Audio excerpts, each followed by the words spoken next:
Hello and welcome to the Ice Guys.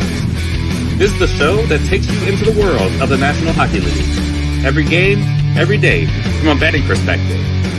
With pro sports handicappers, Ian Cameron, Alex B. Smith, and various guests from the world of hockey and sports betting. And now, here's your host, Ian Cameron.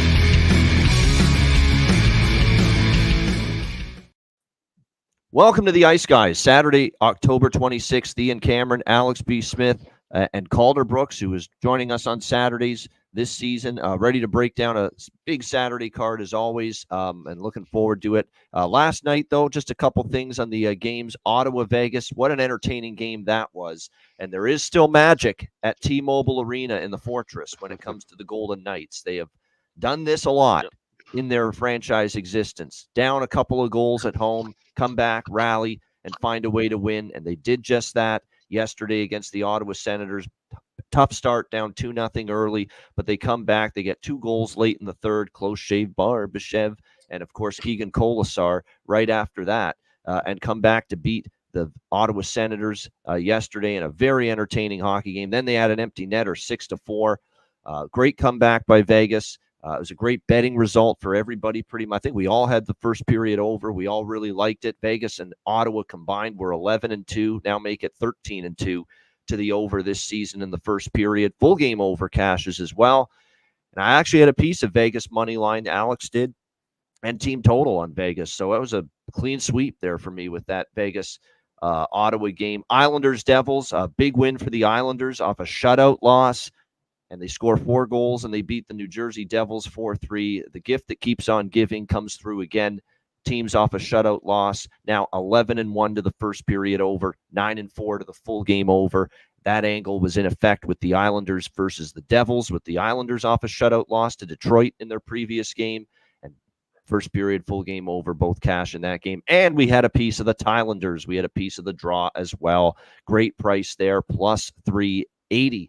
With the Islanders Devils draw. So that was another sweep of the board. So 2 games there. We swept the board with every bet pregame with those 2 games. But Devils continue to have struggles defensively, believe it or not. And goaltending from Allen and Markstrom has been a little, leaves a little to be desired right now from what we're seeing with that Devils team. And then the other 2 games, I mean, it's such a shame for Chicago. I thought they played a hell of a first period. I thought they were in control of the game for halfway. And then there was a time where they was about to go up 3-0. The goal gets called back, and it kind of zapped a lot of their momentum. Next thing you know, 2-1, 2-2, and that's when Nashville got to their game, and that's when Nashville really took things over, and they end up getting the 3-2 victory over the Chicago Blackhawks. Tough pill to swallow when you're up 2-0 at home, a great start, and can't close the game out like that. Tough one to lose if you're the Chicago Blackhawks. And then the last game was Pittsburgh-Edmonton. If you're Edmonton, it was just a matter of time. It felt you were going to break through. He took all the credit in the world to Yoel Blomqvist. Did everything he could to keep Pittsburgh in it. But Pittsburgh just continues to be a fucking sieve defensively, giving up way too many shots, way too many good looks. Then eventually the dam burst, and Edmonton ended up taking control and blanking the Pittsburgh Penguins last night by a score of 4-0. So those were the Friday games. Alex, your thoughts on them? Yeah, we can start with the Hawks game. I mean, that, like I said, was just a really disappointing result for me because I liked the Nashville first period. And like I said, the Hawks dominated in that time, and then Nashville opened up the floodgates after that. Coming down from a 2-0 deficit. And this is something we've seen way too many times now. And I understand there's certain things that are going to happen in the rebuild. You're going to go through your lumps and your bumps, and you're going to have a lot of losses. But, we saw this with the Winnipeg game this season, which we saw last year a couple times with Winnipeg. This is second or third time I remember seeing this with Nashville at home, specifically in the last couple of years, where you have a lead and you blow it in this fashion and in a late fashion. That can't happen. And I think now we got to start asking ourselves some questions about Luke Richardson as head coach. Like I said, we know he's great at getting things set for the rebuild, working with the younger players, developing these guys into being, able to handle the daily grind in the NHL, and that's very important. But there are other factors in a rebuild. I think we've now gotten to the point of where we're well out of phase 1. and it seems like maybe Luke Richardson and his staff are phase one coaches, and that's something that Kyle Davidson's going to have to really sit down and analyze. That maybe there needs to be a change in that locker room, coaching wise, because the style of play that they're playing right now, it doesn't make sense. This is a team that should be playing much better. They should be playing 500 hockey. Okay, this is not a playoff team. This is not a team that's going to contend for a cup right now in the West. The Chicago Blackhawks look like the same kind of lottery, team bullshit we've seen for the last 2 years, and that's not supposed to be what's happening this year. Not with a roster that is 2/3 veterans. So that's a very disappointing effort, especially at home, especially against a rival on a Friday night. You're supposed to have a better effort than that offensively. Connor Bedard had the one highlight reel goal. That's something we can, evergreens always say, oh, yeah, Hawks lost, but Connor Bedard had a great goal. Enough of that. Enough of that. We need to be saying Connor Bedard had 2 great goals and a Hawks win at this point, especially against a team that has been struggling like Nashville. So that was the low point of the night. Everything else was fantastic. Like you mentioned, the Islanders and the Devils, that game just absolutely delivered. First period and full game over, system still cashing in along with the draw as well.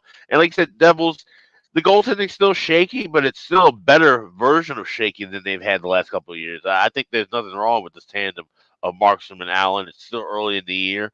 Obviously, you're going to have to be giving Markstrom more starts than Allen as time goes on. But they're having their shakes now. Better to have them now than to have them later on in February, March, and April. That's the kind of way I think New Jersey's looking at it.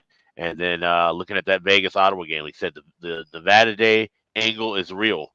And that first period over cashed in, but didn't give up. They came back 5 goals to end that period. Vegas wrapping up just down 1. And showing that resilience all the way through, and to be able to cash. I had a regulation money line on Vegas to cash that as well. That was a great start to the day. So everything else was fine except for that Hawks game. And on Saturday we go.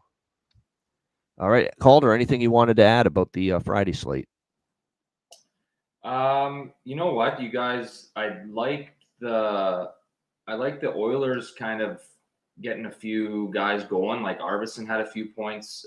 Hyman finally got his first point of the season, which is just remarkable. I think he's gonna get red hot here now and Those start. Are the 2 guys we talked about yesterday, Calder, that they got to get going for Edmonton. Yeah. Those are the exact 2 guys we talked about. It's as if you watched the show. Arvidsson and Hyman. Yep. So that's a good sign. Yeah, they need it. That's why they brought it. They need some secondary kind of, a deeper lineup.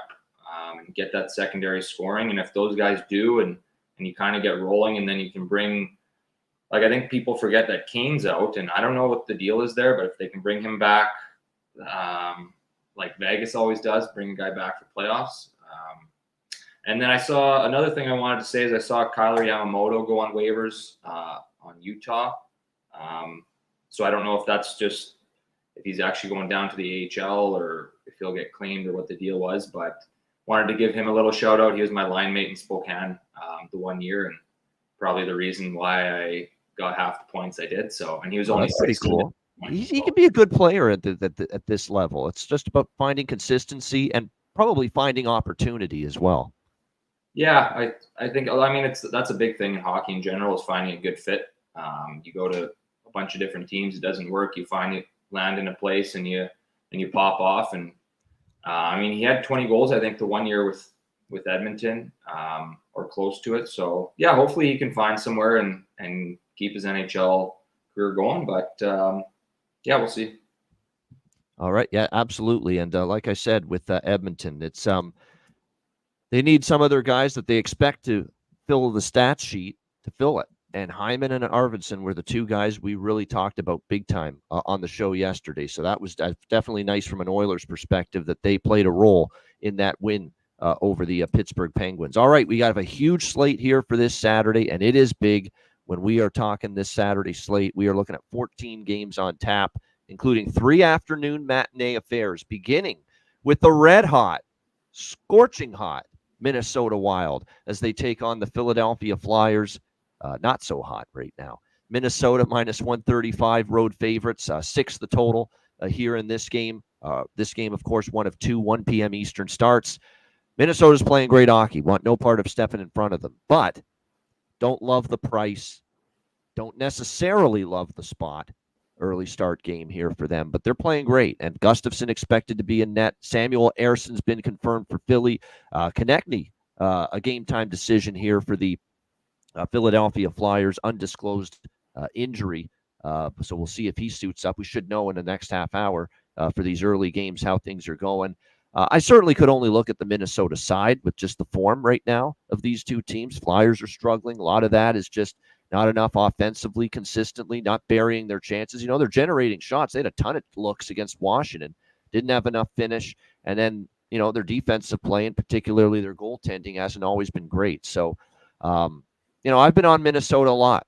I took them in both games as an underdog in Florida against Tampa Bay and the Florida Panthers and cashed both times. I just don't love this price, though. I don't love this spot as much. So it's just, I'm not betting Philly, obviously. I've got my concerns, and I don't want to step in front of Minnie. I just don't love this price enough. But what I do like in this game is I like the draw.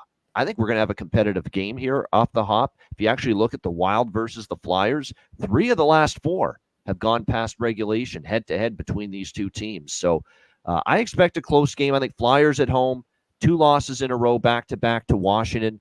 Onus to come in here and put in a good effort that hopefully gets this game at least beyond 60 minutes. So I like the draw here, plus 350.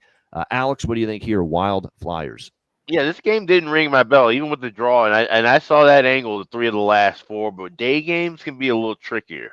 So at plus 350 is a good price, but this isn't a draw that I have necessarily in pocket. So this is one that's probably going to be a pass for me. It's a day game. Of course, being in Minnesota, I'll have it on the TV in a little bit. So this is one I might jump in with a live wager, but nothing pregame for me on this one. I'm going to be going off camera when I'm not talking a lot during the show today because I'm placing a lot of in-game live bets as we speak. So that's just done. I'd rather people not look at it because I'm looking down, I'm typing away. So it's definitely better that way. What do you think here, Calder? Anything you like here? Minnesota, Philadelphia. Well, I love Minnesota. I also know that Philly's on a 6-game losing streak. So I always I don't know if it has any merit, but I think, the Wild's such a good team, and they're rolling right now, and Kaprizov's putting up points, but I kind of feel like it might be Philly at home here, just because they're on such a skid, and it could be time to break out of it. But it's a tough game. I don't know if, like you said, that draw seems like a nice little kind of value bet there, but I'm going to kind of stick away from this game just because it's tough to say. There's nothing wrong with that. Huge card like this, you don't have to have a strong take on every game. That is for sure. As far as this game goes for props, not Forster apparently with Couturier and Mishkov, so there's probably some value with Tyson Forster moving on up to play with the captain Sean Couturier, Matvei Mishkov. So for Minnesota, it's really the same cast of characters. Joel Eriksson Ek and Marco Rossi in particular, are the 2 that I have been looking up and looking at as far as value for the Philadelphia Flyers. No, I don't see Jet Lachenko. I think got sent down there. So I think he got sent down, and he's not. I don't think he's on the roster. It doesn't look like it at the moment. So I believe he got sent down for this Flyers team. All right, next up we've got Detroit Buffalo Sabres minus 145 home favorites. The total 6.5 in this game. Both of these teams on mini win streaks coming into this afternoon matchup here in Buffalo. Sabres have actually now won 2 in a row coming into this game, so give them credit. Getting a couple of wins, including a very good win against a great Dallas team earlier this week in their last game. And that game was on during the BetCast on Tuesday night that we had, and they were full marks to win that game. I thought they played a lot better against Dallas than they did against Chicago. When they beat the Blackhawks, and they got outplayed, I thought, a little bit in that game. But they definitely played a good enough to win game against a very good Dallas team. We'll see if they can build on it. It was the first time all year they've won 2 in a row. Can they make it 3 in a row? Red Wings are on a bit of a hot streak, too. 3 straight wins in Nashville, shutting out the Islanders with the guy that's in net this afternoon, Alex Lyon, who is going to get the start here, and then the 5-3 win against New Jersey. Alex Lyon in net. We'll see how this one goes. You know what? I am on a small over by Fecta, but I'm impressed with the way Lions played. He was obviously phenomenal against the Islanders, so that would be my one concern with it. But if you look at the games head-to-head with the Red Wings and Sabres, specifically the games in Buffalo, a lot of high-scoring affairs, quite a bit of them. So a small over by Fecta. I don't love this one nearly as much, but I did get in on it, over by Fecta. That's it. Nothing on the side. I actually think that maybe a little value with Detroit here at plus 125, especially with Lyon and Net, who's been solid. I know I'm not ready to lay $1.45, that kind of a price with the Sabres, but so I lean Detroit, but I like the over by Fecta more than anything here with this one. Alex, Red Wings, Sabres. I'm grabbing both teams to score in the first period, plus 160 now, then waiting for a cheaper first period over. I'm seeing $1.40 at FanDuel, so I'm waiting for that to drop to at least $1.10 or better before I jump in on it. So I'll mention that live during the show. All right, good stuff. Calder, Detroit, Buffalo. I like Detroit here, money line. I got them at plus 125. I actually really like that Alex Lyon. I think he's a great goalie. And yeah, he's coming off a good game, and I think that's a great value for the Wings playing against the Sabres and being such kind of an underdog here. I think I would take him just straight up money line plus 125. I like the Wings here all day. All right, all day. Look at that, confident. There we go from Calder Brooks. Well, you got to pretend to be at least if you're not. I like it. Like when you're playing Buffalo and I think it's just a great. If they're playing Dallas, I'd be like, okay, I understand that, but. No, I agree. I totally agree with the fact Buffalo. I mean, I like the way they're playing the last couple of games, especially that Dallas game was probably their best game of the season. But minus 145 is not the kind of price that screams to me, now's the time to bet the Buffalo Sabres. So I'm with you. I think there is a little value on Detroit. But again, I'm giving Buffalo their due. That's why I'm not going against them, because I really like their game against Dallas. And obviously Dallas is one of the best teams in the NHL. As far as props, there are a few that I like in this game. As far as the props go, Marco Kasper is going to get a chance on the second line, centering that unit with Kane and Tarasenko. So there could be a little value with Marco Kasper. DeBrincat starting to get his offense going as well. Might be worth a shot there as well. And then for Buffalo, I've got to mention J.J. Peterka. Yes, of course, always worth a look. But I've got to shout out Ryan McLeod, who they got from the Edmonton Oilers in that offseason trade. He has now scored in 4 straight games for the Buffalo Sabres. 4 straight with a goal. You might as well ride the hot hand until it stops cashing. Now, this could be his Shane Gostisbehere game, like Shane had against Calgary, where he gets the goal streak snapped. It's not going to score every game, but when he scored in 4 straight and he's plus 530 at Patano, like Ryan McLeod is, you got to take a look. You got to take a shot and bet that, and that's exactly what I did. Ryan McLeod plus 530, a guy that has scored in 4 straight games now for the Buffalo Sabres. All right, next up, we've got the Utah Utes taking on the LA Utah Utes. College football on the fucking brain. A Utah Hockey Club. Utah Hockey Club taking on the LA Kings. We've got LA minus 145 home favorites. Total sitting at 6 here in this game. So John Massey is not only a very interesting, quirky individual and funny, but he has really, really good hockey insight and takes. I find I agree with quite a bit of what he says. He had a great, astute observation in our DM on Twitter. We have a group DM on there, group chat.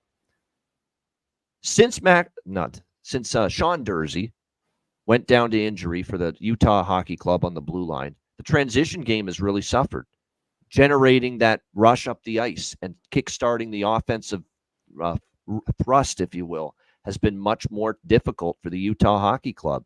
And it's not a complete coincidence that since Dursey's injury, the offense has kind of stalled a little bit for the Utah team, especially the last 2 games. 1 goal in the last 2 games combined against Colorado and Ottawa. So what the hell has happened to this? The shutout by Ottawa and the 1 goal against Colorado. So we didn't think the issues with this team would be offense. We were more concerned about their defense.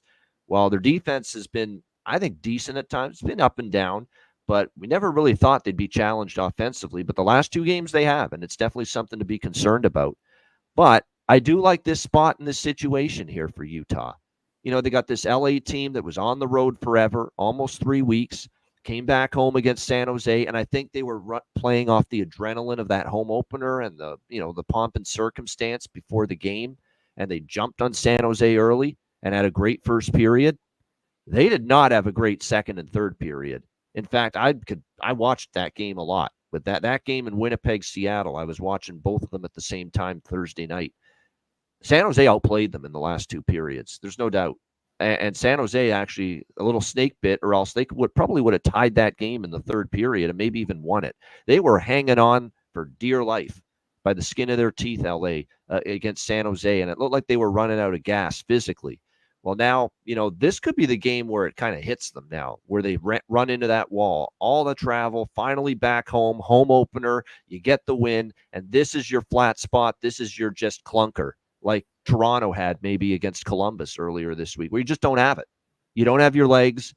You don't make good plays when there's physical and mental fatigue. Not only do you not have your legs to skate at the way you're capable of, but you make mental mistakes. You make gaffes with the puck. I could definitely see this being a spot for LA where, as far as minus 145 is concerned, I'd be very worried about this being the spot to lay a price with the LA Kings. Meanwhile, you got Utah going back on the road, maybe get away from the Delta Center from Utah a bit after these two losses where you haven't put the puck in the net, and maybe getting on the road's a good thing for them. I like Utah first period, actually, to maybe jump on LA here. You can get that at plus 120, plus 125. We got a little piece of that. Piece of the full game money line, which is as high as plus 130, and also a little Utah. And this is the one I don't like as much, but I still took a bit of it. Utah team total over 2.5, minus 130. Cheap price, cheap number. I could see the Kings maybe having a little bit of a difficult time. And the thing, too, is if you make the Kings skate, it makes some things happen offensively against them. Look at those games. They got absolutely obliterated by Toronto and Ottawa on that road trip. Why were they struggling? Because the speed and the puck movement really was a problem for them to handle.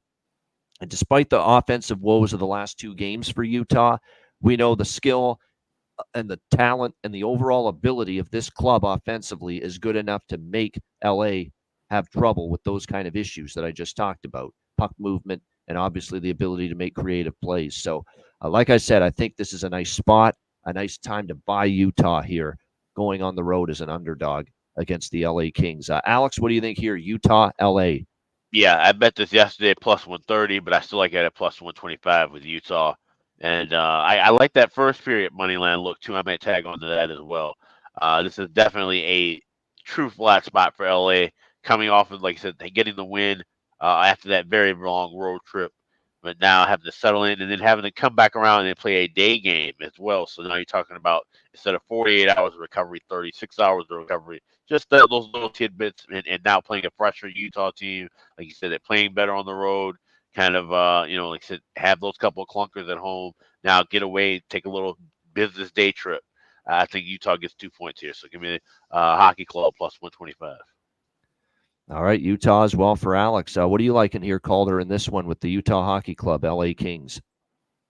Yeah, I like the over in this game. It's plus 100 for what I have here on 365, and I think it doesn't really matter. Like people, they haven't scored the last couple of games. They got off to a hot start, and now they've settled in a little bit. But they got a lot of high flying, skilled, young offensive guys on Utah, and they're not gonna. I think, they can easily put up a lot of goals, and same with LA. Like, I just like the over in this game. I don't really know about picking a winner, but I like the over of 6. Yeah, that's Utah's an over team for me when they're right. The question is, can they get that offensive game right? And can they get it back on track today? That's going to be the big question. But Utah's a team. Even though the last couple games have gone under, I'm always a little reluctant to bet them under. I'd be reluctant in this spot. I think their offense is going to find some traction here in this game this afternoon. As far as props go for this game, it's going to be interesting to see, because I think there was some line juggling going on toward the end of that Colorado game the other night from Andre Tourigny, Will he keep the lines the same is the question. Yeah, Josh Doan's been moved up. It's about damn time. You can't have Josh Doan on a bottom six, group. He's got, for him to be effective, for him to be worth his while to this team, put him on a top six role. He is. So Josh Doan might be a good value here with Cooley and Gunther now on the second line for the Utah Hockey Club. For Los Angeles, Quentin Byfield, still good value with him with Kopitar Kempe. Warren Foegele heating up. Warren Foegele is one of those players that's streaky. When he gets things going, that's when you want to be backing goal props for him. And Warren Foegele is starting to find the back of the net now for this Los Angeles Kings team with his new team after obviously going to LA in the offseason from Edmonton. So keep an eye on Warren Foegele, starting to show some signs of getting it rolling. All right, the rest of the games are at night, beginning with this one, St. Louis and Montreal. We've got the St. Louis Blues minus 125, road favorites, 6 being the total here in this game. Right now, it's tough to back Montreal. They're in a little bit of a funk. And look, this is a team that's going to have these kind of, issues, I believe, throughout the course of the season. We'll see if they can right the ship here. But they have obviously had a tough time keeping the puck out of the net. That's got to be what's given Marty St. Louis nightmares during this 4-game losing streak. You can't give up 6 to Pittsburgh, 4 to LA, 4 to the Islanders, 7 to the Rangers, and expect to win hockey games. And the Montreal Canadiens are just having a tough time of it in their own end, including the great Lane Hudson, who is obviously skilled and unbelievable skater, great vision, great on the power play, stick handle, puck movement, does all kinds of great things. But he's still a guy that makes a lot of mistakes, gaffes in his own end, and that's natural for a very young guy like that on the blue line. It's gonna often take time for the defensive end of the game to come around. And I think we're seeing that right now from Lane Hudson, having some struggles in his own end. But I don't want to just pin it on him. I mean, it's everybody. And you've got some injuries back there. Look, Caden Gooley's missed. He's a very solid, sturdy defenseman, especially in his own end. One of the better plus defenders on this Montreal team. And without him, I think that blue line suffers quite a bit. Jaden Struebel's still a young guy. I like Arbor Jackey's physicality and his toughness, but he's been caught out of position at times even as well. I like Mike Matheson, but again, not getting any younger. There's a lot of issues on that back end right now for Montreal. St. Louis, give them credit. They spoiled Craig Berube trying to beat his old team night, if you will, against Toronto. I thought if a couple of those chances go in early for Toronto, it could have been a different story, but they were opportunistic. They capitalized on their chances. They got a really good, strong effort from Binnington and net, and they got the victory. We'll see how this one plays out. Montembeault in net for Montreal, who's been obviously not as good as he was early in the season, but a lot of that's been the play in front of him, which hasn't been as good. He got pulled against the New York Rangers. Why do I get the feeling he's going to play well tonight? I just got that weird gut feel because he's had some good starts. He got pulled, I believe, for maybe the first time all season against the Rangers, where they just got off to that dreadful start. We were on the betcast. It's like, what the hell happened? This game just started. They're down 3-0 before you can blink against the New York Rangers. I just get that feeling it's a Montreal spot here. I haven't moved on it yet, but I'm considering Montreal for as bad as they've been. I don't think this is the best time to jump in with St. Louis here on the road, laying a price. Binnington's projected, just hasn't been confirmed as of yet. And one series history thing to be make note of is that these two teams have gone 4 straight to the over, and the scores have been 7-4, 5-4, 6-3, and 7-2. They've been real high scoring, Blues and Canadians. So I'll probably look in that direction, maybe more so full game. Let me see what the first period over's been with those games. It looks like the first period over's been pretty strong with those games as well. So this is probably going to end up being an over by Fecta here for me, just based on series history. Very interested in Montreal, I must admit. Alex, what do you think here? Blues, Habs. Yeah, I'm on the first period over already. I laid the $1.18 at FanDuel, but I have Montreal circled as a live play and full game over. I want to try and grab a 5.5 in this spot, but I'm right there with you. I just can't trust St. Louis as a road favorite this high, and I like Montreal, like I said, to have kind of a bounce back game. But I think maybe we could get at least the St. Louis goal early, and maybe we can get Montreal plus 125, plus 135. So I'm going to wait with a bigger card. I'm going to wait for a couple of things live, but I do like that first period over pregame, over 1.5 minus 118 at FanDuel. All right, Calder, how about you? Blues, Canadians. Yeah, I like Montreal at home. I think St. Louis, might have had a couple nights in Montreal after playing in Toronto. That's true. Yep. And they might have. I know Montreal's a pretty good city to go out in and have a good time, and I think Montreal is it's nice. Like, it's good value for them. I don't need any part of betting the Blues as a favorite in Montreal. I think I like the Canadiens here on this one. All right, liking the Montreal Canadiens here as Calder for this game as well. All right, as far as props, Saad and Neighbors with Shen, where Tessier may be starting to heat up as well. Keep an eye. And Dylan Holloway, we're waiting on Dylan Holloway, and it's coming. So there's a few I'd be interested in for St. Louis. For Montreal, Brendan Gallagher's up on the second line, so there might be some value there as far as he is concerned. Keep an eye on that. Caulfield, Suzuki, Doc, still your top line. Take your pick with those guys. They're always a threat, obviously, to find the back of the net. All right, we've got Anaheim taking on the New York Rangers. The Rangers minus 300 home favorites, 6 the total in this game. Rangers now losing to the Florida Panthers on Thursday night. That was a great hockey game. It was kind of a weird game where there were 3 goals before you could blink, and then only 1 Florida goal after that. Nothing in the third, and the game ends by a score of 3-1 in favor of the Florida Panthers. But very solid win for the Panthers, and that's why I was reluctant. I knew it was, playoff revenge was getting talked about all ad nauseum about that game, but you can't lay a price like that against the champs coming off a really bad game against Minnesota, and they proved that, obviously. So I look at this here with the Florida Panthers and the New York Islanders, where Florida's 3-2 the New York Rangers coming off that loss. They're going to be looking to bounce back. Anaheim starting this long Eastern road trip that's going to take them through the New York tri-state area teams, New Jersey, Islanders, Rangers, Penguins, all coming up on this road trip. We'll see how it plays out for them. They actually have not been that bad on the road. They've been 1-2, but they've been competitive. Even the losses were competitive ones. 3-1 at Vegas, 4-3 in overtime against the Colorado Avalanche. Rangers did take both meetings last year, though, pretty decisively, and they've won 6 of the last 7 against Anaheim. Last year, cumulative score 10-3 in the 2 games combined, 5 goals in both.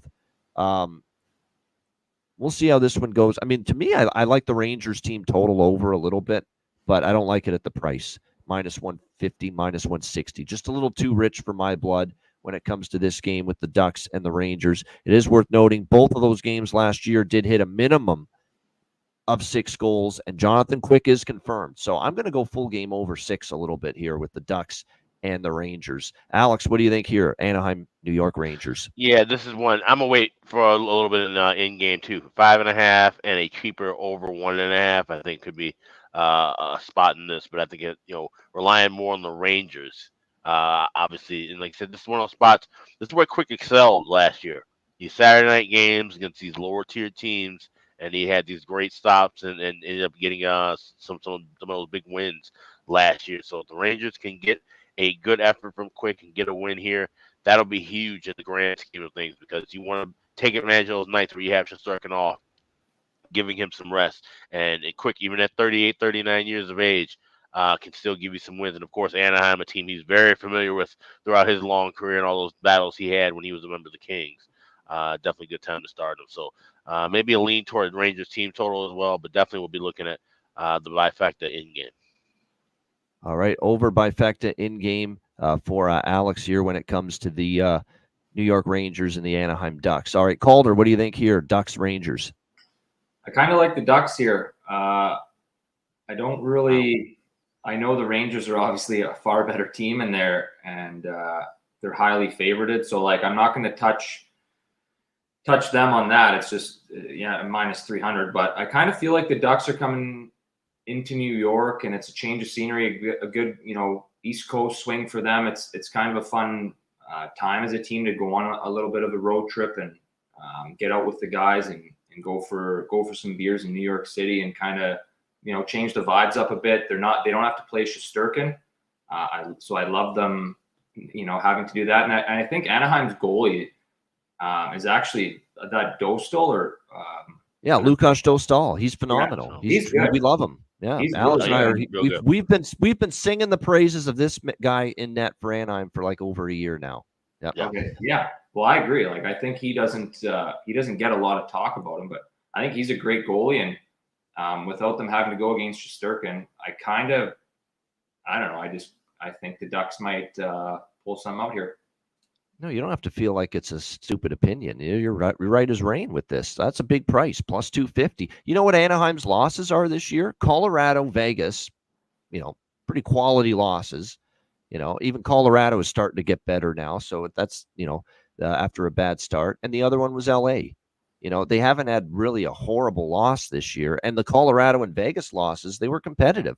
I think Vegas needed an empty net goal to put that game away, and they lost in overtime to Colorado. So, this is definitely they could win this game, Anaheim. I mean, they're 3-2-1, so they're a decent. They're over 500 hockey team. So you could do a lot worse taking a shot with if you're going to take a shot with a big underdog today on the NHL card, you could do a lot worse than taking it with Anaheim.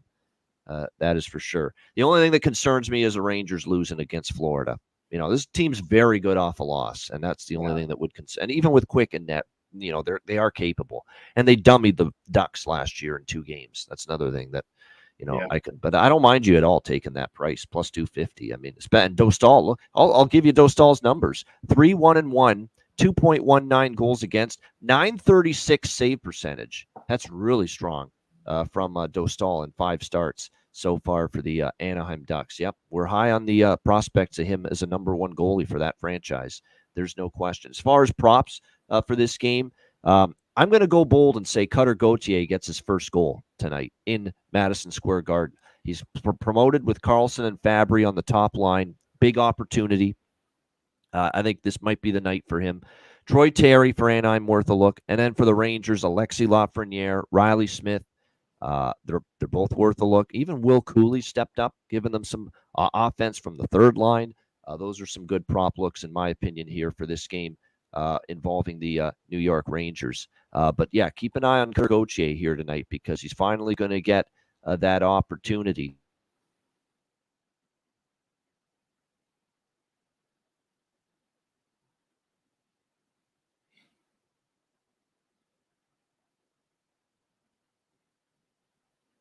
We're frozen here. Yeah, I think Ian went frozen for a second, so he should be popping back up on the screen. There we go. Sorry about that. Yeah, sometimes they're just had a little screen crash, but we're back. Yeah, so like I said, we'll see about Gauthier. I just get that sense that maybe he's going to get that first goal tonight. Like I said, Lafreniere, Riley Smith, Will Cooley, some options there if you're going to look at props for the New York Rangers here in this one. All right, we move along here. Keep up. Thanks to everyone in the chat.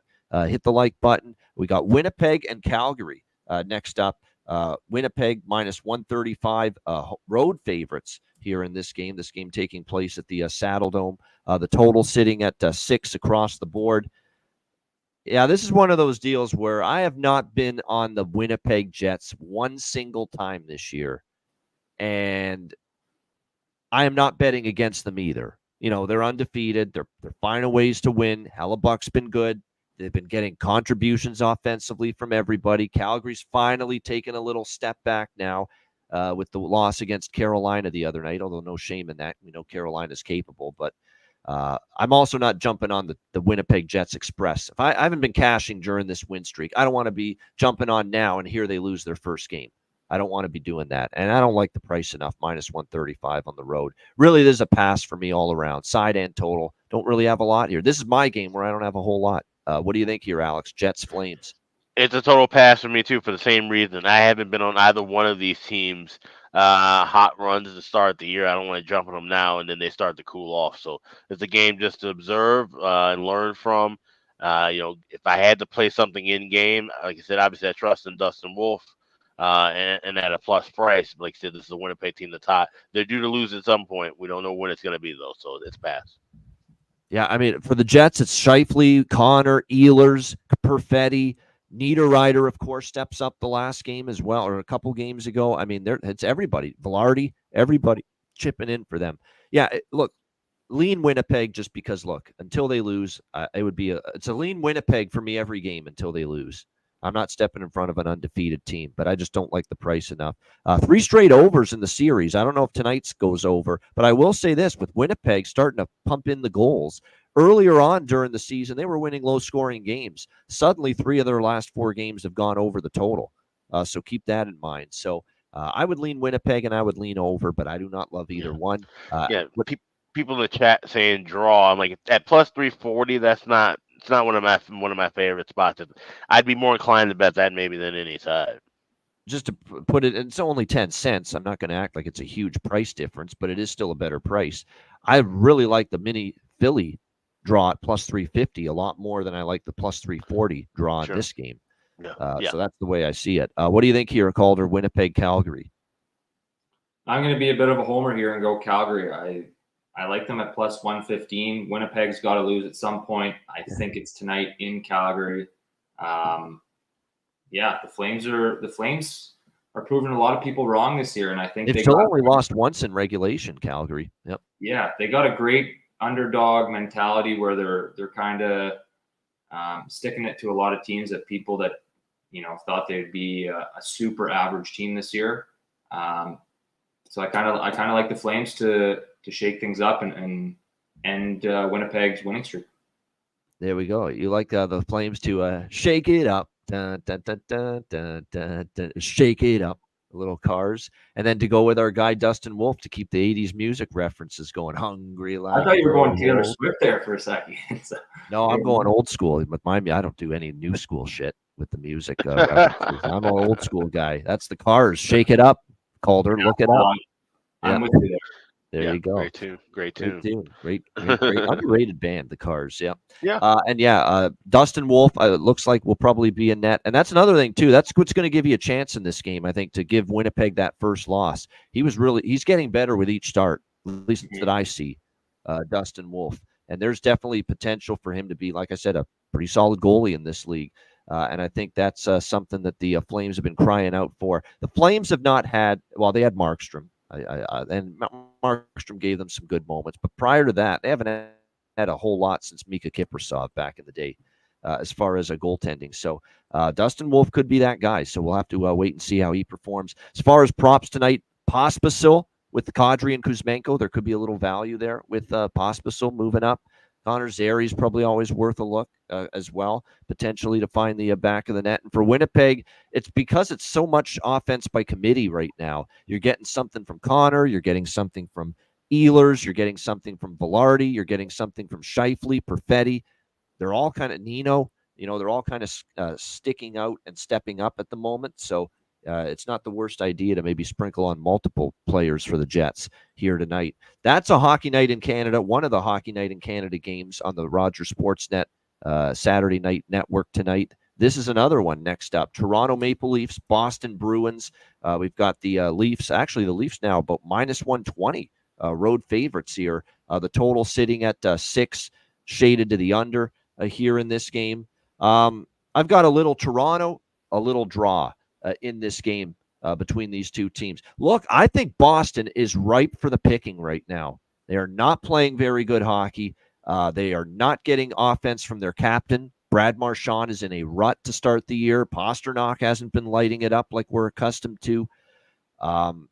They're not playing great. They're only 2-2 at home at the TD Garden, 3-5 on the season. They're slumping. 3 straight losses. Now, Toronto's had their 2 worst games of the year, back-to-back, Columbus and St. Louis going into this game. But I just feel here, playoff revenge. I don't want to overblow it, but the last time they were in this building, about as painful a way to end the season as possible. You go to Game 7, overtime, and there's that play where they went totally fast asleep, Toronto, a little cross-corner dump in. Pasternak beats everybody to that loose puck, swoops in and beats Samsonov to end the series and win it for Boston in Game 7. Toronto's got this spot circled, and I still think Toronto, I like their overall body of work, even after 2 bad games in a row, and they were bad, especially the Columbus game. Even after 2 bad games in a row, their body of work this year is more impressive than Boston. Boston's got real problems. They look slow. They look a little old, long in the tooth. They're struggling in their own end. Their blue line, this is about as bad as I've seen their blue line play to begin a season. Their penalty kill's been woeful. Now, the Toronto power play's been woeful as well. So something's got to give there. But they've given up 7 power play goals in the last 4 games. You put in the playoff revenge factor. Getting on the road's a good thing for Toronto here. I'll take the Leafs minus 120, but I'll sprinkle on the draw as well. We did see 2 of the playoff series games in the first round last year go to overtime, and we did see an overtime game in one of the regular season games last year as well. So I could see this maybe being a game that requires overtime or a shootout. So sprinkle on the draw, and as far as the side is concerned, I'm going to go with the Leafs here, minus 120. I know they did me wrong the other night against St. Louis, but you would think against the Bruins, team that ended their season last year, they'll step up. And quite honestly, like I said, their 4-4 looks more impressive right now than what I'm seeing out of Boston's 3-5. I'm actually way more concerned about the Bruins right now. Very much so. Alex, what do you think here? Leafs, Bruins. Yeah, I love this draw at plus. I got plus 360 with it. I do like Toronto, but I'm gonna wait and try and grab something in game. I think we can. There'll be times where these teams trade goals back and forth. I'll be able to grab whichever side I like at a plus price. So I'm gonna wait and try and grab something plus money with Toronto, but already on the draw at plus 360 here pregame.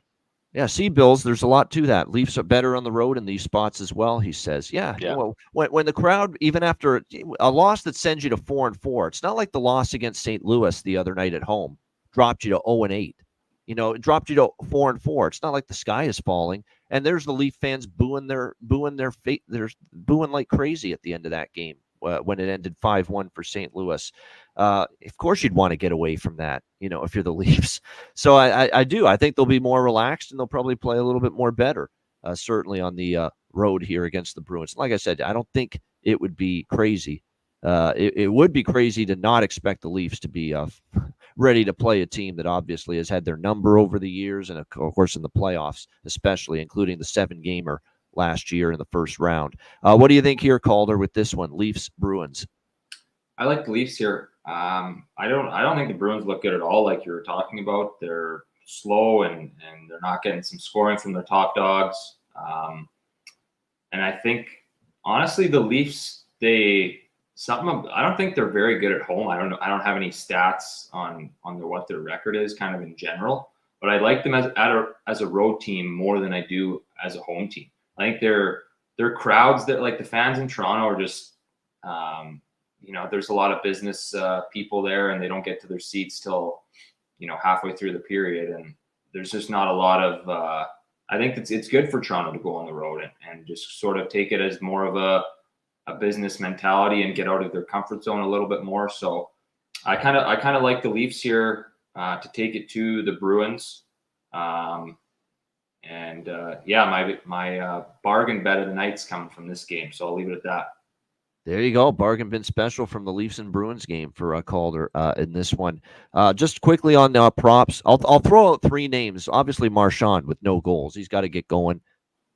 But Zacha, Geeky, and Coyle. These are 3 guys that gave them, there were spurts last year where those 3 guys stepped up and had little scoring spurts for Boston. They're not getting anything from them right now.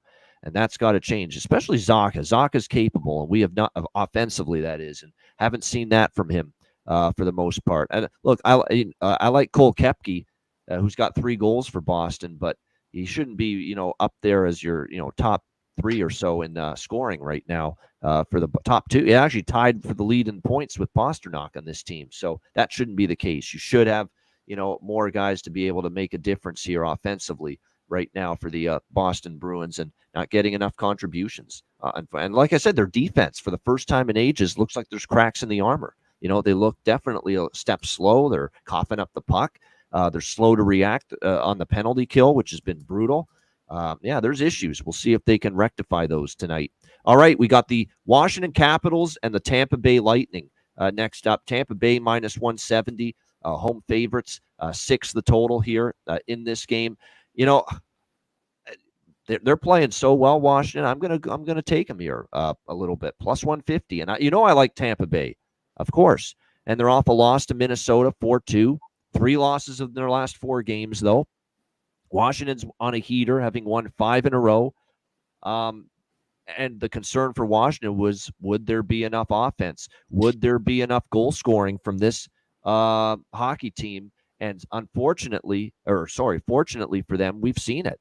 They have scored 3+ goals in every game during this 5-game win streak. Couple games where they had 6 goals as well. So it's one of these deals right now with Washington where, they're undervalued right now. They're feeling it.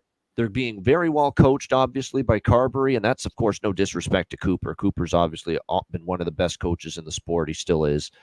But Washington has been an undervalued commodity. There's no question about that. And they've got good wins on that resume, too. Not so much the 2 Philly wins, but New Jersey, Dallas, Vegas. They're beating some solid teams during this win streak. It looks like, as far as goaltending here, Charlie Lindgren confirmed for Washington.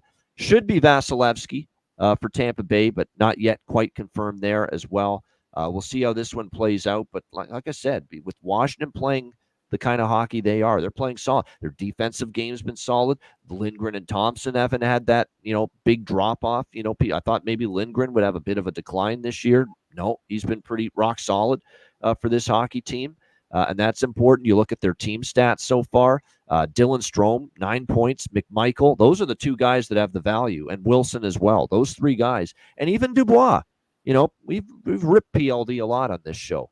5 points in 6 games. I think he's played better than he has at any point the last, certainly last year. And I think maybe Carberry's got a lot to do with that as well for this, for getting a little spark here out of Pierre-Luc Dubois. Now, will that continue long term? That still remains to be seen. But you have to so far, at least it's been better. At least he's been more noticeable. He's been more diligent on the puck, than we saw at any point last year. So, like I said, they're on a 5-game win streak. I'm able to get plus 150 type of price. I'm going to take it here with the Washington Capitals. Not to mention they have been a problem for Tampa Bay. Look at the 3 meetings last year. The only Tampa win was 2-1 in a shootout in Washington. The other 2 games, Washington won. 5-3 in Tampa, 4-2 in Washington. So the Capitals have been a really tough out for the Lightning. Give me Washington plus 150. And with this total, now shop around. This total's moved to 6 in some spots, but it's 6.5.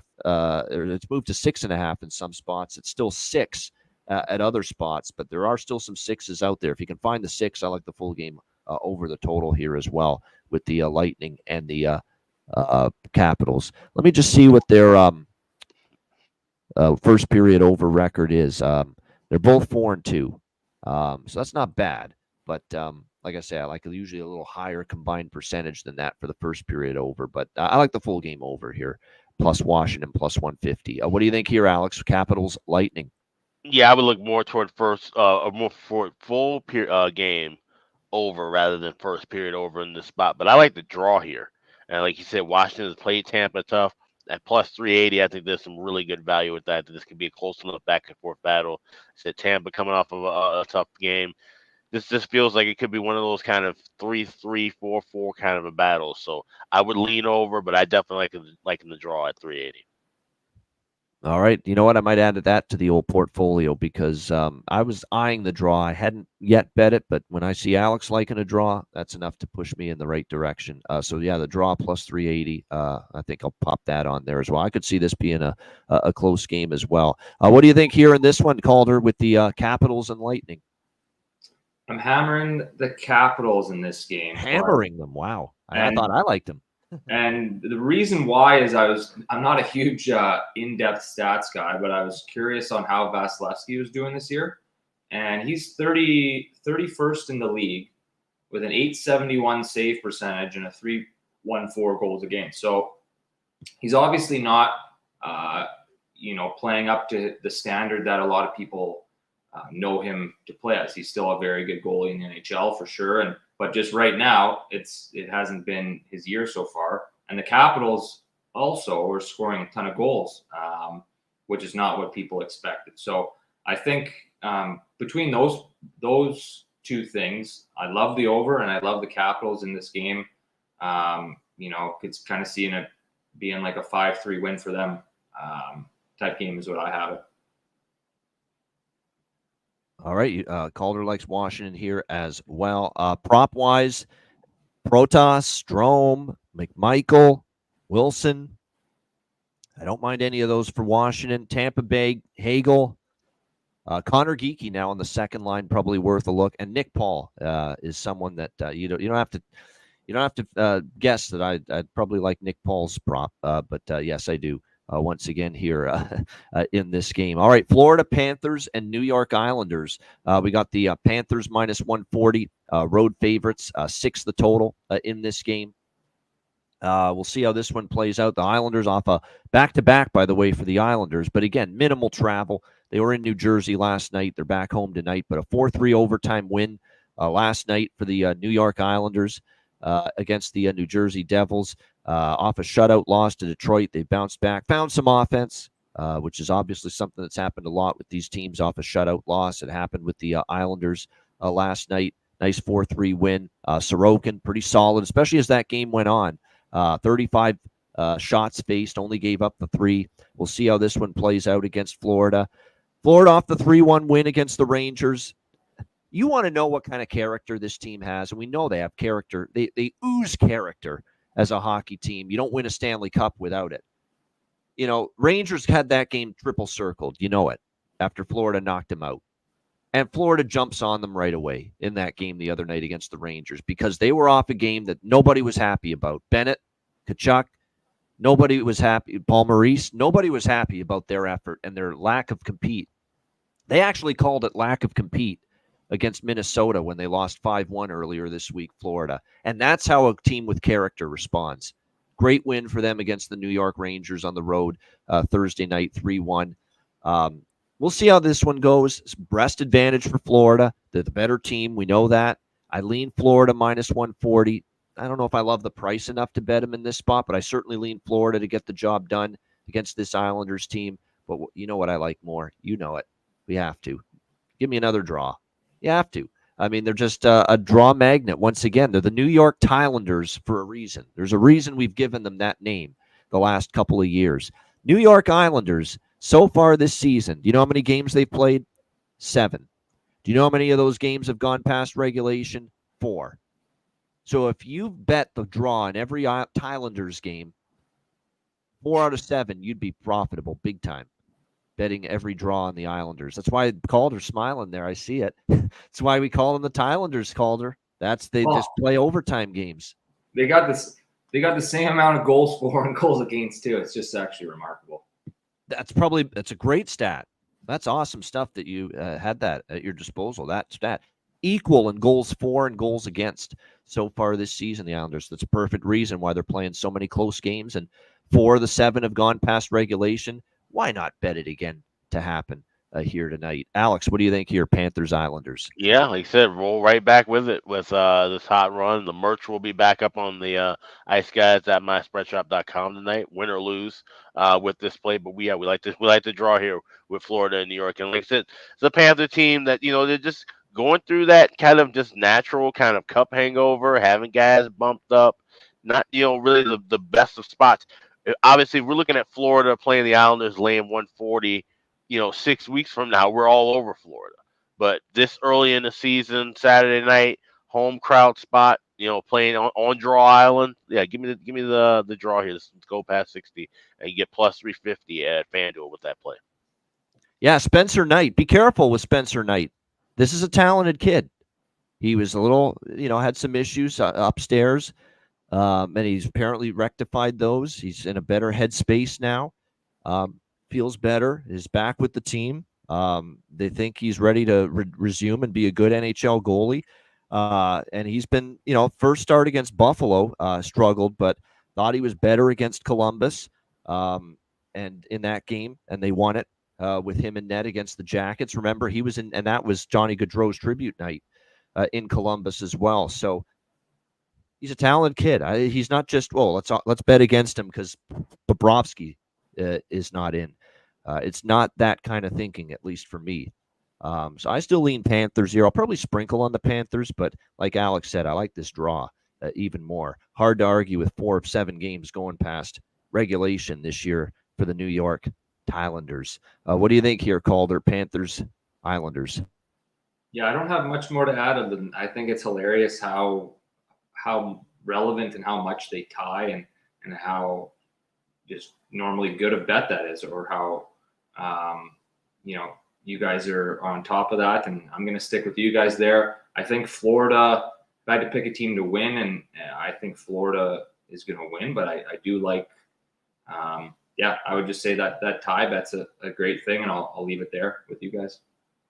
All right, great stuff. Prop wise for this game, I'm stubborn. This fucking Holmstrom and Siplikov again. They've been done nothing for me these last two games, but they're in prime positions to make an impact, and the prices are still good. So Holmstrom and Siplikov, because I'm stubborn, to score a goal tonight. For Florida, what else do we have here? Lusterine and Cool Mint and Lundell. Lundell, in fact, scored against the Rangers. There's value with both of them playing on the second line with Sammy Reinhart. So Anton Lundell, E2, Cool Mint, Lusterinen. I definitely think those two have some prop value. All right, we move along. Chicago Blackhawks back in action tonight after just a tough loss to Nashville. Played so well early, could not finish that game out, and now they got to take on another very good Western Conference team, the Dallas Stars. We've got Dallas minus 360. Huge home favorites here in this game. The total sitting at 6, shaded to the under. Now, I will say that when Chicago and Dallas play each other, there is no beef. There is no animosity. There is no hate in the heart between Matt Robinson and Alex B. Smith. None at all. It is what it is. It's just maybe some friendly chirping. That maybe. But you never know. There's definitely nothing of the personal issues when it's those two teams playing each other. And Dallas, when you look at it from these two, from this perspective, they've obviously dominated this series 8-2. However, Chicago did get them the last time they played last year in April, right toward the end of the regular season, and the Blackhawks got a 3-2 win against the Stars. But other than that, it's been pretty much Dallas dominant. So we'll see. You know what? You're going to have to take over. There's someone on the cell phone here ringing the phone over and over and over again. So I'm wondering if it's someone I know. I've got to take this. I hate doing this in the middle of the show, but I've got to. I don't really have a lot on this game, Chicago and Dallas. Dallas should win. I mean, but minus 360, it's hard to find value. Don't really have a strong take, side, or total. Alex, what do you think here? Blackhawks, Stars. Yeah, well, the big thing to wait for is who's going to be in net for the Hawks. Arvid Soderblom was sick yesterday, so Drew Commesso was recalled from Rockford. As of now, I'm hearing reports it could be Soderblom, that he's feeling fine enough to go. He just wasn't good enough to back up yesterday. Other reports are indicating that Comesso's still up with the team. So I definitely want to wait and get a confirmation of who's in goal. But I like the overs here. I like first period over. I already bet that over 1.5 minus $1.15 available at DraftKings, and I bet over 6 even money at BetMGM. I think with any of these three goals, even if you have Mrazek going back in net again tonight, you have Soderblom coming off of a mild illness, or you have Commesso, who, when what I saw from some of the extended play he had, some of the goals he gave up during the preseason, not good. He's still having issues with rebound control, which is something that the reason why we never saw him come up at any point last year with the Blackhawks was because he was working on rebound control, working with the Waite brothers a lot more, and doing a lot of things in Rockford, getting that kind of corrected. I don't know if that's really been fixed. So when you talk about a Dallas team that's good, especially at home, offensively, trying to get their offense in a rhythm, I think that spells trouble for any of these Hawks goalies, and I think there's going to be goals here. So I like the over 6, and I like the over 1.5. Like I said, minus 115 available at DraftKings. What do you like in this spot? We're waiting for Ian to get back, but right now, Hawks Stars. What are you looking at here? Yeah, I mean, I love Dallas winning this game, and you can't touch them on the money line like you guys were talking about. I think the over. Were you saying so? Is they don't know yet if that the goalie they called up from the AHL is playing or not? No, I haven't heard. Like I said, I haven't heard a confirmation yet. So all I know is that he is up with the team, and that it could be one of the 3 guys going. So they're carrying 3 goalies as of right now. Okay. Yeah, just because they're on a back-to-back. They're in Dallas. I think it's Dallas all day, and it's the over for sure. I think it's the Hawks are just in a tough spot here. Dallas is sitting at home waiting for him, and they got a great team there. And it's hard. You can't really touch them on the money line there. That's just a crazy value. But I think you guys are pretty spot on there with the overs and first period over as well. That's kind of the only play I would take on this game. But I think the Stars are gonna pump them. I know it's your team, Alex. But... yeah. Oh no, it's fine. I mean, and listen, that's the thing. Dallas has played the Hawks well over the last few years, especially at home. I mean, there's a reason for this price. The Hawks have struggled, and they've struggled to get their offense rolling. I think if the Hawks had been playing better offensive hockey early on this year, this would be a much closer line. Like, I don't even think this line's really predicated on the fact that there could be a second or third string goalie playing in the spot. I think it's got a lot to do more with just the fact that Dallas can get into a track meet, the Hawks can't keep up with it still. Yeah, and I think that's what it's kind of looking at. Yeah, or if like the Hawks were at home and Dallas was coming off a back-to-back, then it would be, okay, well, let's look into this. I would be a lot more confident, and maybe Chicago can do it. But just the whole situation of them being on a back-to-back on the road, Dallas sitting there waiting for him at home. The over looks good there to me. Yeah. So waiting for Ian to get back. We'll cut to the next game here. We'll go to Columbus and Nashville is the next spot. Got Nashville the minus 210, 215 favorite. I'm seeing it circa the cheapest available price. You get as high as plus 198 going back with Columbus. Ian, all good?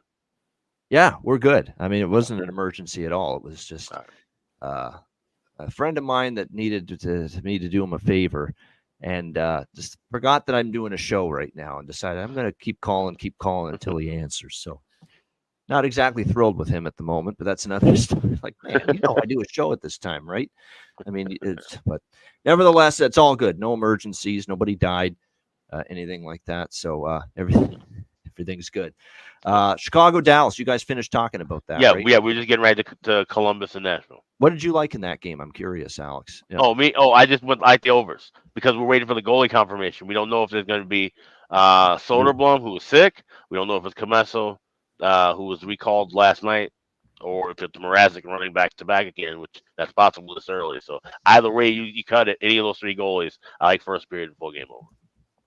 Yeah, you know what? If it's our guy, although Arvid's been good at times this year, and Drew Comesso, we'll see. Drew Comesso, I'm seeing as expected for Chicago. Yeah. But we don't know for sure yet. Yeah. His rebound control has been messy still, and that's the thing that we were talking about. And let's also remember the fact too that Dallas finally showed signs of life getting that offense going against Boston. Right. And the power play especially, which had been struggling this year, they really got that going against the Bruins, and that could be trouble tonight. So, I can see like an over. I might add that. I haven't been playing this lately. We talked about it a lot last year. Over 1.5 power play goals. I'll look for that at FanDuel. That's something I might add to the portfolio with this game. All right, good stuff. All right, Columbus, Nashville. Oh, you were starting to talk about that game, Alex. So go ahead, Jackets. Predators. Oh no, I was just getting ready to just lead off and talk about the lines and stuff. So you can go first on that one. Nashville minus 230, 6.5 the total. We'll have to see what the goaltending is here. Tarasov in net for Columbus here in this game. Probably Wedgwood, you would think, for Nashville, because we saw UC Saros obviously last night. Wedgwood will get the call here. He's only had the one start against his old team, Dallas, first game of the year. A 4-3 loss to the Stars, gave up 4 goals. We'll see how this one plays out. Matt Robinson, I'm telling you what, Matt, this is a big price for Nashville, and they're on a back-to-back, and I know they've won a couple in a row, and I don't normally like stepping in front of a team that is starting to get their shit together after a losing streak like Nashville. They've now won 2 in a row, but this is a big price. This really is a big price here on this team, minus 230. And Columbus, they played great against Toronto. They made Toronto look terrible in that game. Now, Toronto looked bad. Some of it was Toronto bad. But I was impressed with Columbus.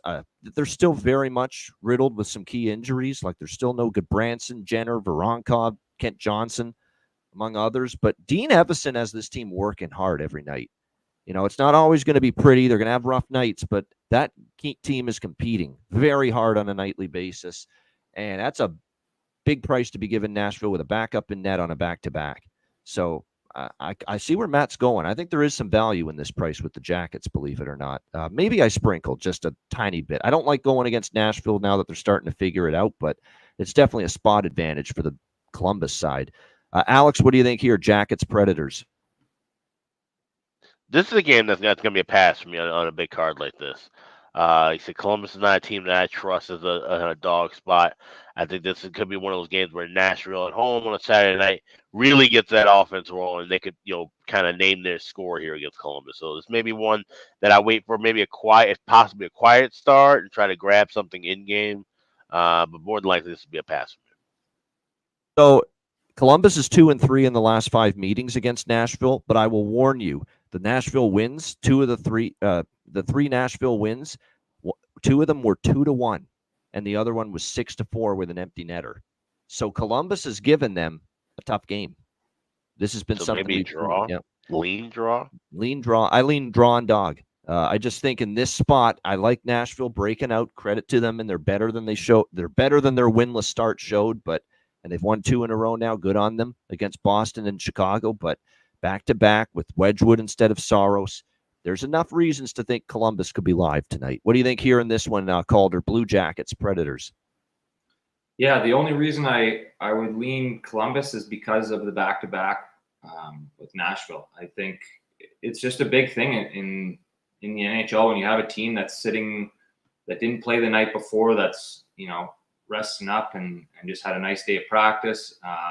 And the other team, had to play a hard-fought 60-minute game, and it's a big deal. You have a little bit less energy the next day playing back-to-back games. It matters. And I think that's what gives Columbus a little bit of a chance here. They certainly might. As far as props for this one for Columbus, especially Cole Sillinger, Marchenko, Monahan, that line is worth a look. Fantilli, Shinikov, second line. Nashville, mostly, like I said, I think Novak and Evangelista. That's where the value is because they're right there, top 3, top 4 in scoring for this team, and they're down on the third line. So definitely think there's some value with those props as well here in this game. Carolina, Seattle. We're into the late games now. 3 late games tonight, including this one.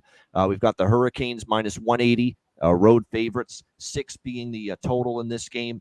In this matchup, it looks like we've got no goalies confirmed yet, but Freddie Anderson and Philip Grubauer are the projections. Of course, I expect Grubauer for Seattle because Dan Bylsma is committed to alternating Decord and Grubauer so far this season, and he's been pretty consistent with that. Freddie Anderson expected for Carolina. We'll see how this one plays out. Carolina, look, they're playing well. They've won 4 of their last 5. The only loss was at St. Louis on a back-to-back. But they've won 4 of their last 5, swept the 2 games in Alberta on this road trip against Calgary and Edmonton. We'll see if they can keep it rolling here. I think there's value on Seattle. I don't hate to be dog-centric, but at this price now, plus 150, I don't mind taking a shot here with the Kraken. I liked what I saw from the Kraken against the Jets where it was going against them.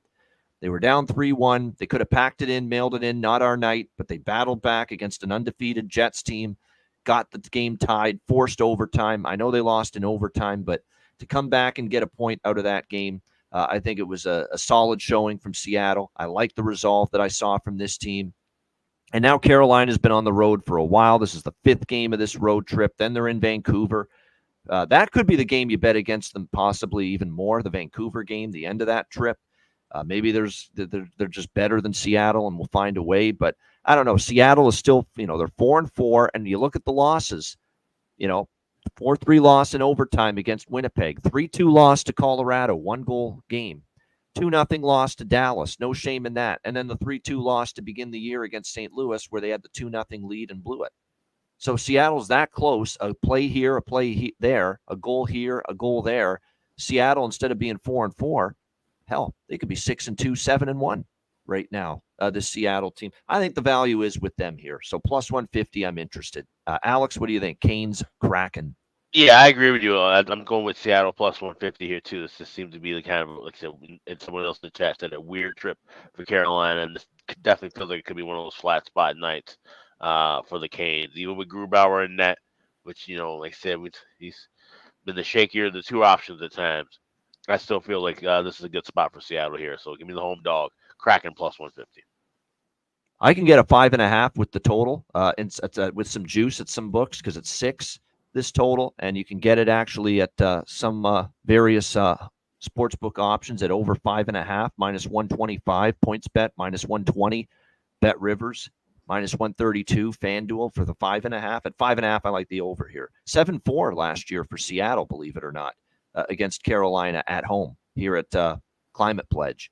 So it was a 7-4 Kraken victory last year. So I'll take a shot with over 5.5. Plus, I think you might have the weaker of the two goalies. I like Kochetkov more than Anderson right now, and I like Decord more than Grubauer right now. So 5.5, I like over. And like I said, I think Seattle worth a shot. Calder, what do you think here? Carolina, Seattle. Yeah, I think Seattle I'd go with. I think there's good value there. They're having Carolina just on that fifth game out of 6 on their road trip. It's a little bit of they're kind of probably ready to get on the plane and go home, and they still got 2 games left. And I think they're a little bit maybe just coming to Seattle a little bit sleepy. It could be a rainy day there, and Seattle might just could be. I'm kidding. Yeah, I'm kidding. Yeah. They do get some sunshine there. I know. Yeah. Well, I mean, now it's 9 out of 10 days are probably raining. So, I think it's a fair bet there with that value at plus 150. All right. As far as props, by the way, for that one, and I'm looking at the line combinations right now. Roslovic on the top line. Eric Robinson with Natchez and Kotkaniemi on the second line. So Eric Robinson, keep an eye on that. Maybe a little value there for Carolina. For Seattle, Matty Beniers, he's fine. Like, you know what happens when you're struggling and you finally see a couple goals go in like it did for him against Winnipeg, the confidence it can bring. Matty Beniers might be someone to be riding here with the goal props. Gordon, Bjorkstrand, probably a little value with them now up on the second line as well for this Seattle Kraken team. All right, San Jose and Vegas. We've got the Vegas Golden Knights back-to-back for them. A big comeback in Nevada Day against the Ottawa Senators, now laying minus 350 here against the still winless San Jose Sharks. The total here, 6, shaded to the under here in this game. Probably going to see in this matchup Samsonov for Vegas. Quite honestly, Samsonov's better than Adin Hill right now. I'm just going to say it. He's better than Adin Hill right now. He's outplayed Adin Hill. He's been the better of the 2 Vegas goaltenders. Yeah. For them so far this year. And like I said with Samsonov, there's talent there. He gets away from the rat race of Toronto, and I think it's a benefit to him. And he looks more comfortable, more at ease. And he's been playing solid in net for this Vegas Golden Knights team. Meanwhile, for San Jose, they're off the 3-2 loss against L.A. On Thursday night. Blackwood was in net. Will we see Vanacek tonight, or will they go back to Blackwood? Vegas has dominated. They've won 4 straight, 4-0 and 4-1 in San Jose, 5-0 in Vegas.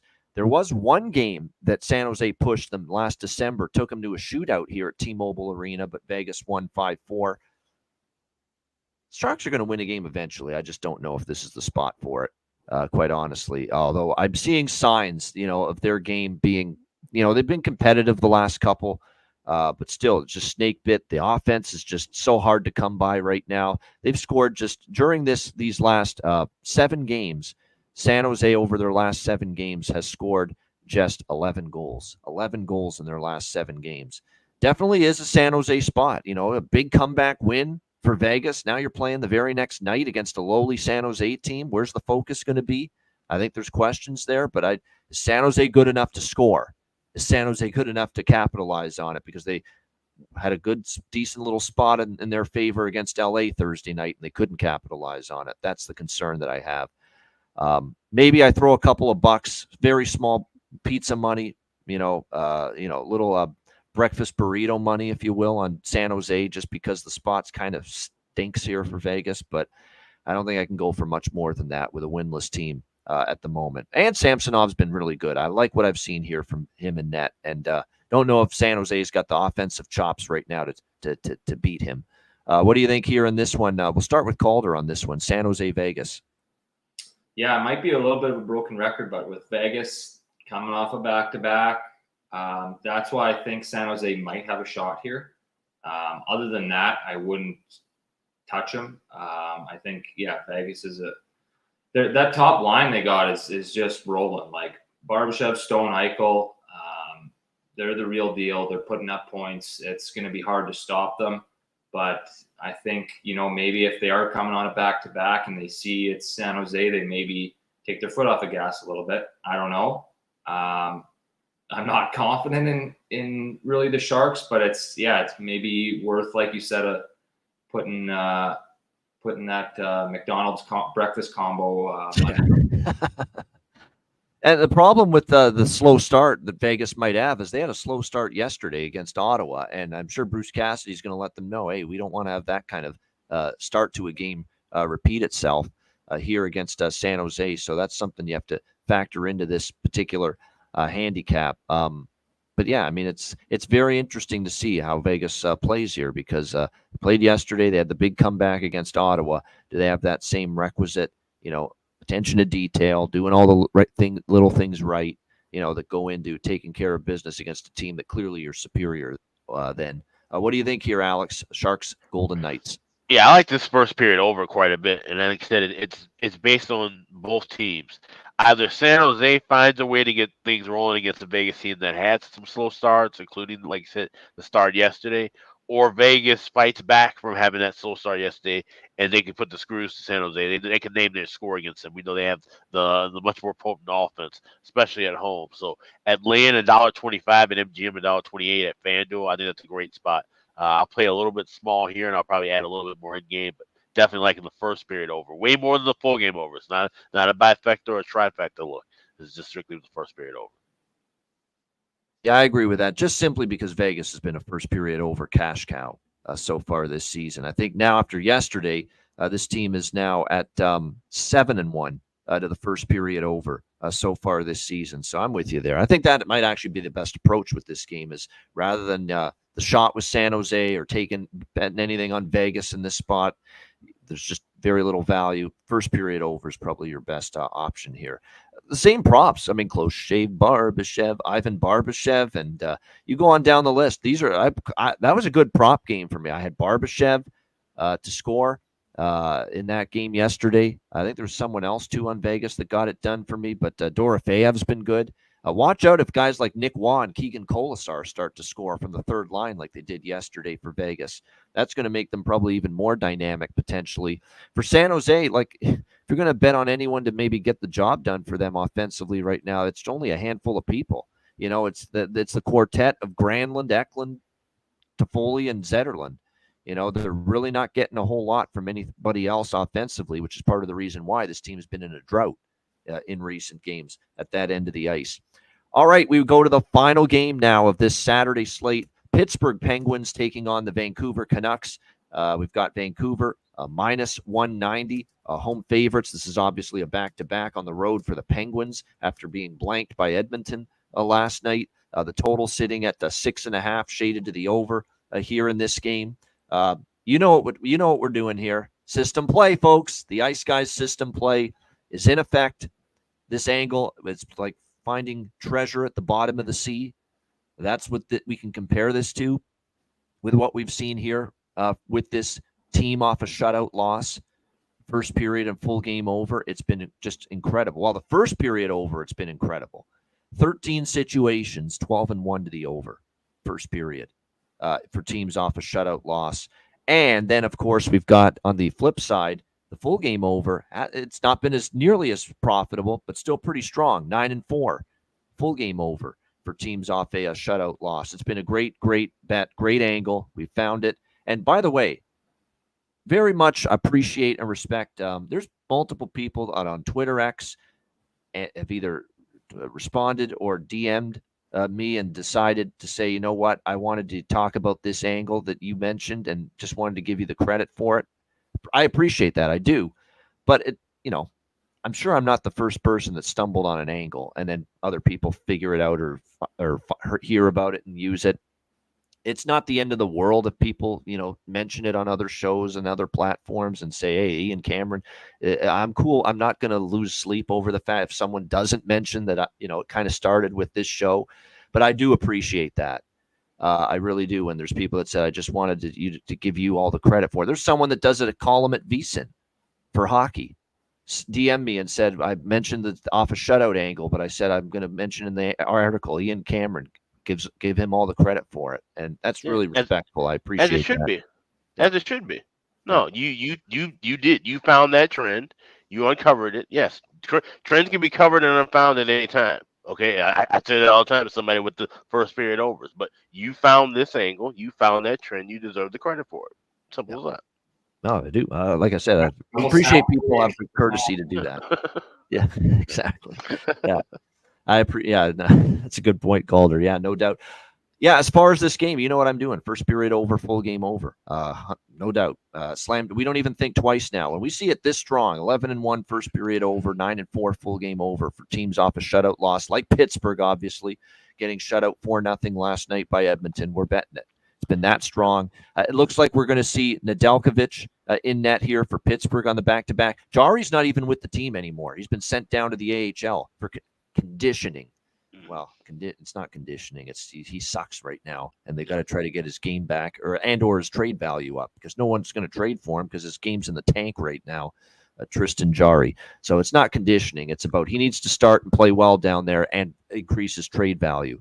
That's what he's there for at the AHL level. So it's Nedeljkovic and Blomqvist until further notice, the two goalies here for Pittsburgh. And because Blomqvist played last night, expect Alex Nedeljkovic here tonight for the Pittsburgh Penguins. Looks like it's going to be Kevin Lankinen here for Vancouver, which is interesting because if it is Lankinen, he started earlier this week as well against Chicago. So they might be giving him another opportunity here in net tonight for the Canucks. This is not confirmed, though.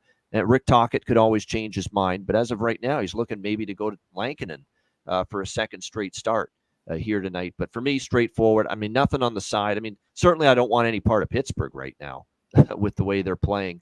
But again, why has this angle been great?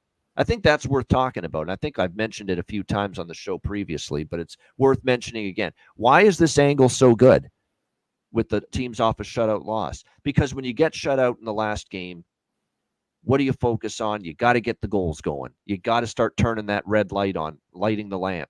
And that's, you can't win when you don't score.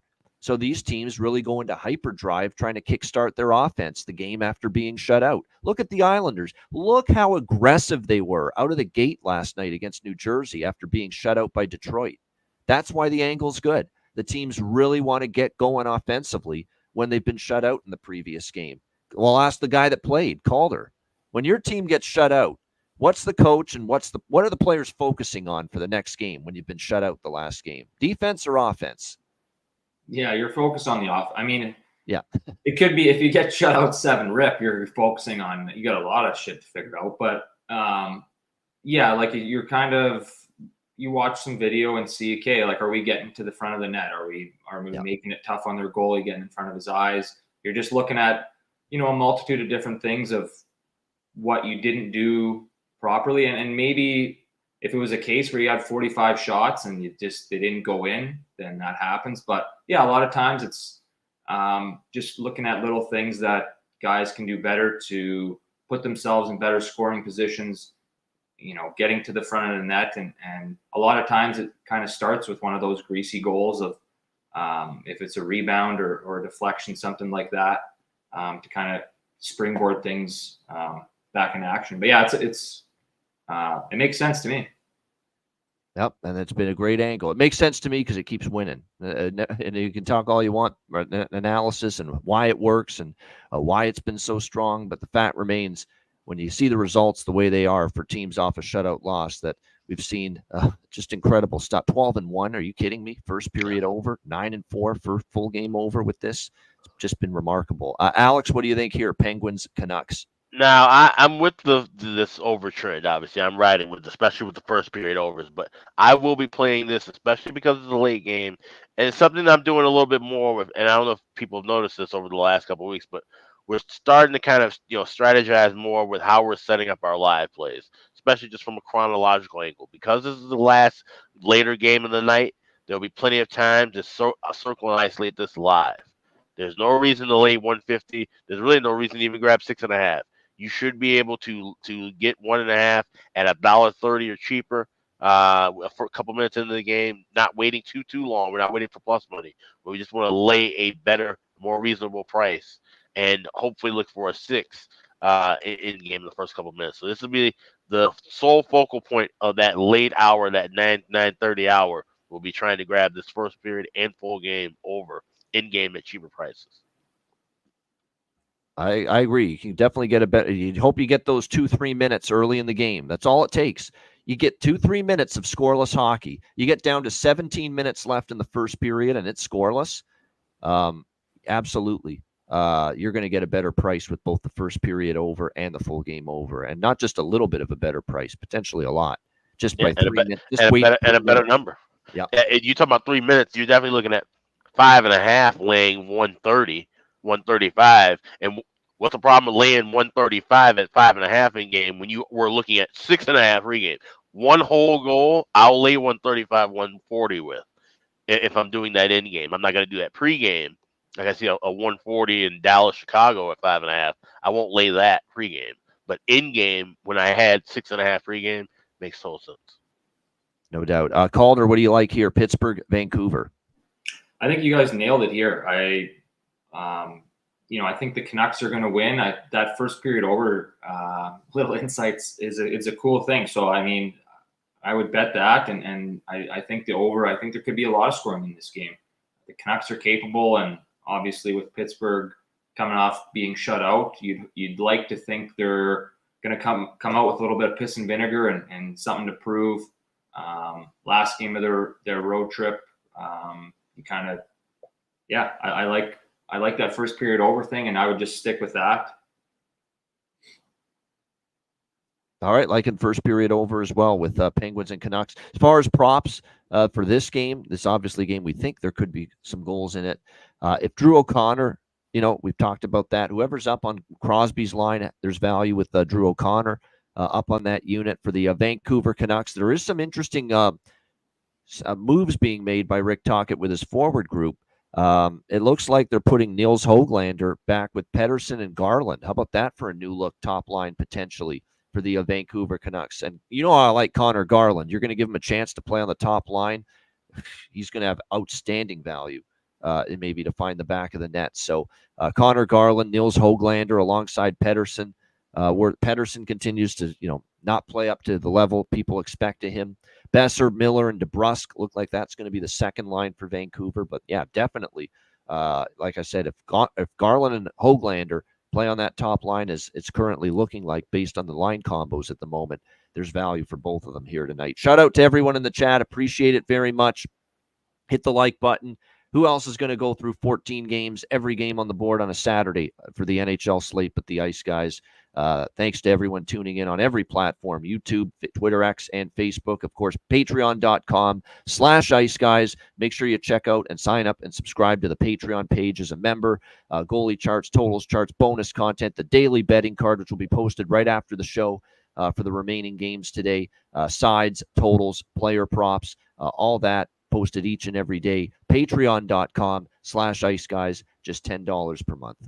Yeah, also check out the Ice Guys store, iceguys.myspreadshop.com. We've got everything in stock, including, like I said, tile news and dry island gear that will be coming back. That'll be up on the site tomorrow. So check that out as well. We got everything right now at iceguys.myspreadshop.com. All right, yeah, check it out. All the merch, all the gear, and Tylanders merch is back in style now with this 4 out of 7 games going to overtime to begin the season for them. All right, we've got bargain bin special of the night and best bets. We've swept the board with best bets on Friday. We'll see if we can bring an encore here for this Saturday. All that coming up in a moment, right after we hear from our great Ice Guys sponsors.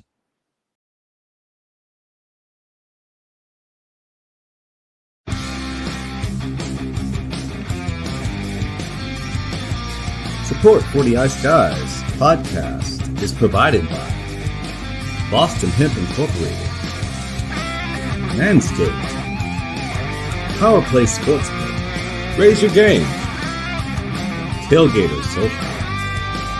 And a big thank you to all that subscribe to the Ice Guys Patreon page.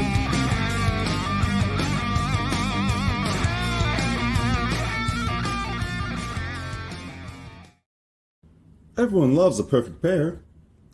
Bacon and eggs. Thunder and lightning. Mario and Luigi. A hot dog with fries. Ian and Alex B. That's right. Everyone loves a perfect pair. So why not pair up your game nights with Boston Hemp? From exotic flower to concentrates and edible products. You'd be hard-pressed to find a better pairing than Boston Hemp and hockey.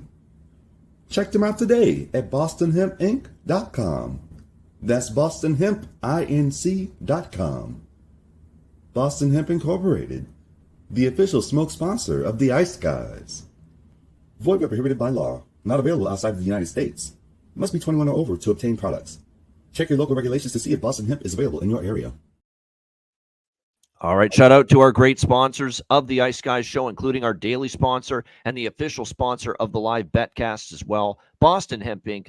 Check them out, 20% off all orders on the site with the promo code Ice Guys at bostonhempinc.com. All right, bargain bin special of the night. Of course, the man, the myth, the legend that is Matt Robinson, who joins us on Tuesdays and Thursdays right here on the Ice Guys show. I'll just put that on the screen right now. Apparently, he's going with Mason Marchment for the Dallas Stars as his bargain bin special tonight against the Chicago Blackhawks. Best price with that, plus 330 at FanDuel. So Mason Marchment, Matt Robinson going with him for bargain bin special for this Saturday. Matt, sorry, not Matt, Alex, what do you like here for your bargain bin special tonight? So, yeah, same game, but different team. I'm going with Taylor Hall, the Chicago Blackhawks, plus 400. Anytime goal scorer in that contest here. He says, offense has been hard to come by with the Hawks consistently.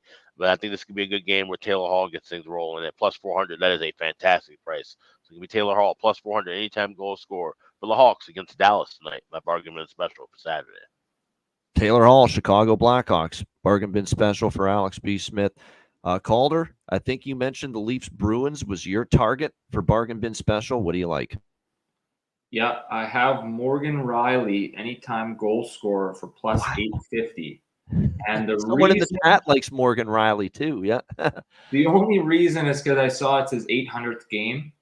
Yeah. And typically guys playing in those kind of milestone type games have something good happen. So that's true. It's a pretty big, it's a risky one, and I think it's kind of a flyer. And 800th game plus 850 for a goal for Riley. That's what I'm going with. Bargain bet of the night. All right, there we go. Morgan Riley for the Toronto Maple Leafs here for Calder Brooks with his bargain bin special of the night. You've got we've got the screen frozen here, it looks like, again. So we will see if we can get back on track here in just a moment. I think you're good. Am I good? Okay, yeah. We're back. Yeah, okay, we hear you. We hear you, man. Yeah. There we go. It froze for a moment. We're good. We're back.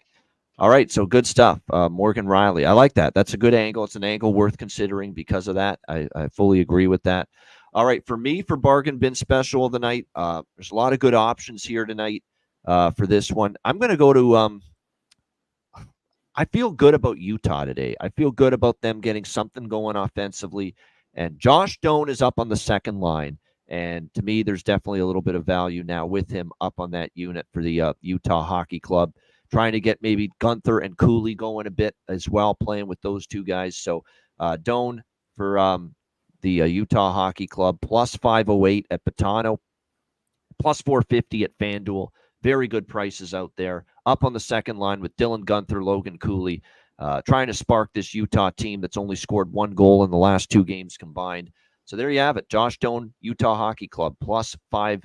Best price is plus 508 with him at Betano for my bargain bin special of the night. I also gave Barbashev consideration for it, but I like the price and the spot and the situation even more here with Doan for Utah.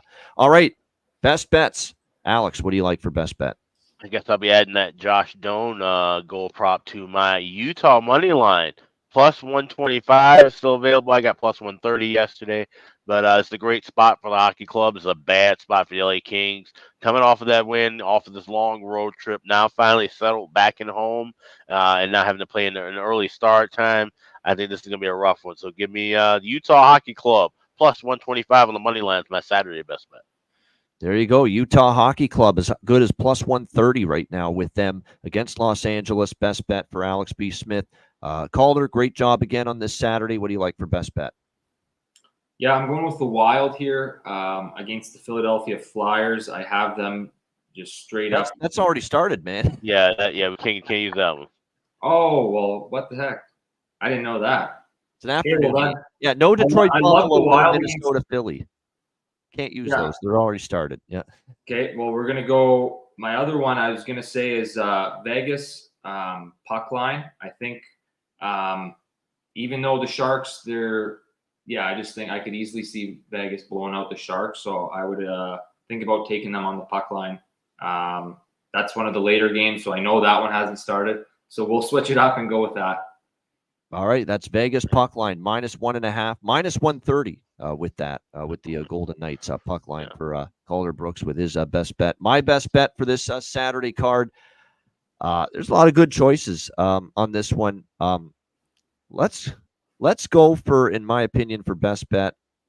I was gonna go the easy route with that Pittsburgh Vancouver first period over, but everyone knows that I love that angle. Let's try to give you something a little creative, something a little different here. Instead, I will turn to Washington. I'm debating, do I like Washington or do I like the over more in that game? Because I do like both. Let's go with the dog. Let's go with that Washington money line price. I like it. I like the way they're playing. They've given Tampa Bay some trouble.